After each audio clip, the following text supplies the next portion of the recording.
ഈ പടം തമിഴിൽ പോയി എടുക്കാൻ നിന്ന് കഴിഞ്ഞാൽ എന്തായാലും ഹിറ്റാകാൻ പോകുന്നില്ല. പക്ഷേ മലയാളത്തിലായതുകൊണ്ട് കുറച്ചെങ്കിലും ഓടി. പടത്തിനെക്കുറിച്ച് പൊതുവെയുള്ള അഭിപ്രായം കേട്ടപ്പോൾ ഞാൻ ഓർത്തു അട്ടർ വേസ്റ്റ് പടമായിരിക്കും എന്നൊക്കെ ഓർത്തുകൊണ്ടാണ് ഞാനിരുന്നത്. പക്ഷേ കണ്ടപ്പോൾ എനിക്ക് അത്ര ബോറായിട്ടൊന്നും തോന്നിയില്ല. ഒരു കൊച്ചു പടം, നല്ല നീറ്റ് എന്ന് പറഞ്ഞു കഴിഞ്ഞാൽ കണ്ടുകൊണ്ടിരിക്കാം. എന്നെ അത്ര ബോറടിപ്പിച്ചൊന്നുമില്ല. എല്ലാവരും പറഞ്ഞു ഭയങ്കര ശോകം, അതാണ് ഇതാണ് അങ്ങനെയാണ് മറ്റേതാണ് മറിച്ചാണെന്നൊക്കെ പറഞ്ഞ് പിന്നെ ഇത്ര നാളും മറ്റേ OTT റിലീസ് കൊടുക്കാതെ ഇങ്ങനെ വെച്ചുകൊണ്ടിരുന്നപ്പോഴും ഞാൻ ഓർത്തു പടം വേഴ്സ് തന്നെയായിരിക്കും, അങ്ങനെയായിരിക്കും എന്നുള്ള രീതിയിലാണ്. പക്ഷേ ഇന്നലെ വന്നപ്പോൾ തന്നെ ഞാൻ പടം ഇരുന്ന് കണ്ടു.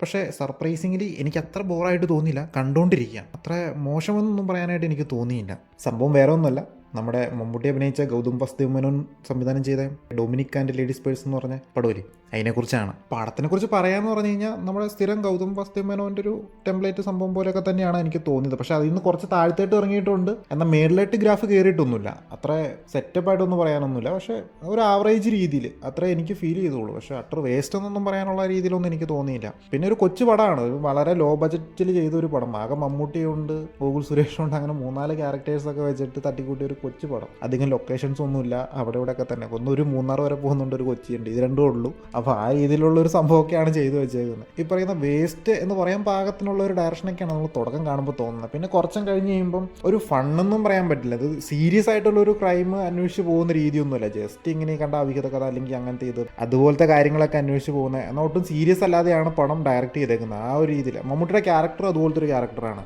അങ്ങനെ ഒരു കോമഡി തരത്തിലുള്ള ഒരു സംഭവം വെച്ച് ഇങ്ങനെ പോകുന്നു. പിന്നെ ഈ പറയുന്ന മെയിൻ കഥയിലിട്ട് കയറുന്നു. അവിടെയും പ്രത്യേകിച്ച് വലിയ സീരിയസ് ആയിട്ടൊന്നും അന്വേഷിക്കണ ആ ഒരു സംഭവം ഒന്നല്ല കാണിക്കുന്നത്. പുള്ളിയുടെ ഹോൾഡും കാര്യങ്ങളൊക്കെ വെച്ചിട്ട് പുള്ളി ഒരു പ്രൈവറ്റ് ഡിറ്റക്റ്റീവ് ഏജൻസിയാണ് നടത്തുന്നത്. അപ്പോൾ അതിൻ്റെ ലിമിറ്റേഷൻസ് പുള്ളി കവർ ചെയ്യുന്ന കാര്യങ്ങൾ എങ്ങനെയാണെന്നുള്ളതൊക്കെ കാണിച്ച് അങ്ങനെ ഒരു തരത്തിൽ ഇങ്ങനെ പോകുന്നു. നമുക്ക് അത്ര വലിയ ബോറിംഗ് ഒന്നുമില്ല. നമുക്ക് അതൊക്കെ ഈ പറയുന്ന പോലെ പറയാനാണെങ്കിൽ നമുക്ക് ഒരുപാട് ലൂപ്പ് ഹോൾസോ കാര്യങ്ങളൊക്കെ പറയാൻ പറ്റും. പക്ഷേ അതൊന്നും കണ്ണടച്ച് വിടുകയാണെങ്കിൽ അത്യാവശ്യം കണ്ട് എൻജോയ് ചെയ്യാൻ പറ്റുന്നൊരു പടമാണ്. നമുക്ക് അത്യാവശ്യം നല്ലൊരു ട്വിസ്റ്റുണ്ട്, കാര്യങ്ങളുണ്ട്. അത് മോശമെന്നൊന്നും പറയാനൊന്നുമില്ല. എനിക്ക് അത്യാവശ്യം പടം കണക്റ്റായി, എനിക്ക് അത്യാവശ്യം ഇഷ്ടപ്പെട്ടു. ഒരുവിധം നോർമലായിട്ട് ചിന്തിക്കുകയാണെങ്കിൽ, ബയാസ്ഡായിട്ട് ഫാൻ ഫൈറ്റിൻ്റെ പേരിലൊന്നും പറയാതെ മാറി നിന്ന് ചിന്തിക്കുകയാണെങ്കിൽ ആ പടം കുഴപ്പമൊന്നുമില്ല, കണ്ടുകൊണ്ടിരിക്കാം. പിന്നെ ഞാൻ പറഞ്ഞില്ല, ഇതിനകത്ത് ഈ ഓവർ ദ ടോപ്പ് ആക്ഷൻ കാണിക്കാതിരിക്കാൻ വേണ്ടിയിട്ട് ഇവന്മാർ ചെയ്തൊരു പരിപാടിയാണ്. നോർമലാക്കാൻ, സ്റ്റണ്ട് അതൊക്കെ നോർമലാക്കാൻ വേണ്ടി ചെയ്തൊരു സംഭവമുണ്ട്.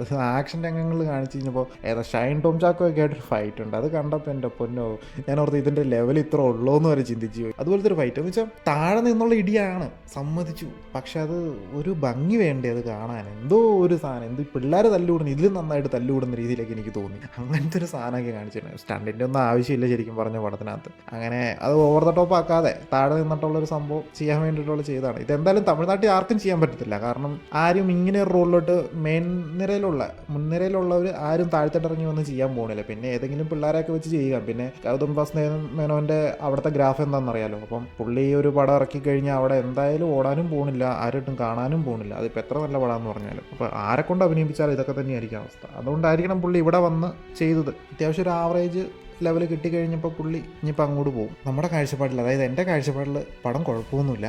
കാണേണ്ടവർക്ക് കാണാമോ. ഈ ഫാൻ ഫൈറ്റും കാര്യങ്ങളൊക്കെ മാറ്റി വെച്ച് കാണേണ്ടവർക്ക് കാണാം. അത്യാവശ്യം കുഴപ്പമൊന്നുമില്ല. ഈ പറഞ്ഞ പടത്തിന് വലിച്ചു കയറാനോ കുത്തി കയറാനോ ഒന്നും നിൽക്കണ്ട. ജസ്റ്റ് കണ്ടുവിടുക. ഒരു നോർമൽ പടം കാണുക. നമുക്കൊരു റിലാക്സ്ഡ് ആയിട്ട് നമുക്കൊരു പടം കാണണമെന്ന് തോന്നുവാണെങ്കിൽ ഇരുന്ന് കണ്ടോ. ഞാൻ പറഞ്ഞില്ലേ, തുടക്കത്തിൽ ഒരു 15 മിനിറ്റത്തോളം നമുക്കൊരു ചെറിയൊരു വലിപ്പിക്കലല്ല, എന്തോ പോലെയൊക്കെ തോന്നും നമുക്ക്. ഇനിയിപ്പോൾ എന്നാ പറഞ്ഞേ, ഒട്ടും മച്ചയോടല്ലാത്തൊരു ഡയറക്ഷനും കാര്യങ്ങളൊക്കെ ഇത് ഇവർ തന്നെയാണ് ഈ പടം എടുത്തതെന്നുള്ളൊരു തോന്നലൊക്കെ നമുക്ക് ചില സമയത്ത് തോന്നും. അപ്പോൾ അതൊക്കെ ഒന്ന് മാറ്റി വെച്ചിട്ട് നൈസായിട്ടിരുന്ന് പടം കാണുവാണെങ്കിൽ അത്യാവശ്യം എൻജോയ് ചെയ്യാനുള്ള പടം ഉണ്ട്.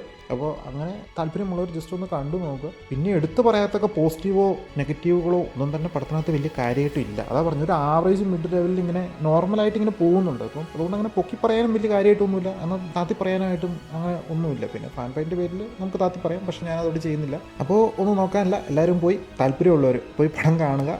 കണ്ടിട്ട് എങ്ങനെയുണ്ടെന്നുള്ള അഭിപ്രായം നമ്മുടെ കമൻറ്റിൽ രേഖപ്പെടുത്തുക. അപ്പോൾ ഓക്കെ ബൈ, നമ്മൾ അടുത്ത പടമായിട്ട് പിന്നെയും കാണാം.